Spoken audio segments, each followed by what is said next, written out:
తెలంగాణ ప్రజల కష్టార్జితంతో కట్టిన Kaleshwaram project KCR ధనదాహానికి బలైందన్నారు CM Revanth Reddy. 97,000 కోట్ల వ్యయం చేస్తే కనీసం 97,000 ఎకరాలకు కూడా నీళ్లు ఇవ్వలేదని అధికారిక లెక్కలు చెబుతున్నాయని ట్వీట్ చేశారు CM Revanth Reddy. Project design నుంచి నిర్మాణం వరకు అన్నీ తానే కట్టారని చెప్పిన కేసీఆర్ మేడిగడ్డ కూలీ నెలలు గడుస్తున్నా నోరు విప్పడం లేదన్నారు. మేడిగడ్డ మరమ్మతులకు పనికి రాదని తెలిపారు.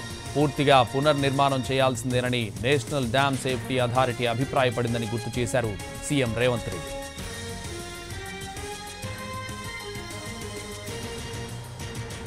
వాస్తవాలు తెలంగాణ సమాజానికి తెలిపే ప్రయత్నంలో భాగంగానే ప్రజాప్రతినిధుల మేడిగడ్డ పర్యటన అని ట్వీట్లో స్పష్టం చేశారు సీఎం. కేసీఆర్తో పాటు బీఆర్ఎస్ ప్రజాప్రతినిధులను కూడా ఆహ్వానించామన్నారు. బీఆర్ఎస్తో పాటు వారి చీకటి మిత్రులు బీజేపీ శాసనసభ్యులు మేడిగడ్డకు రావడం లేదని ట్వీట్లో రాసుకొచ్చారు.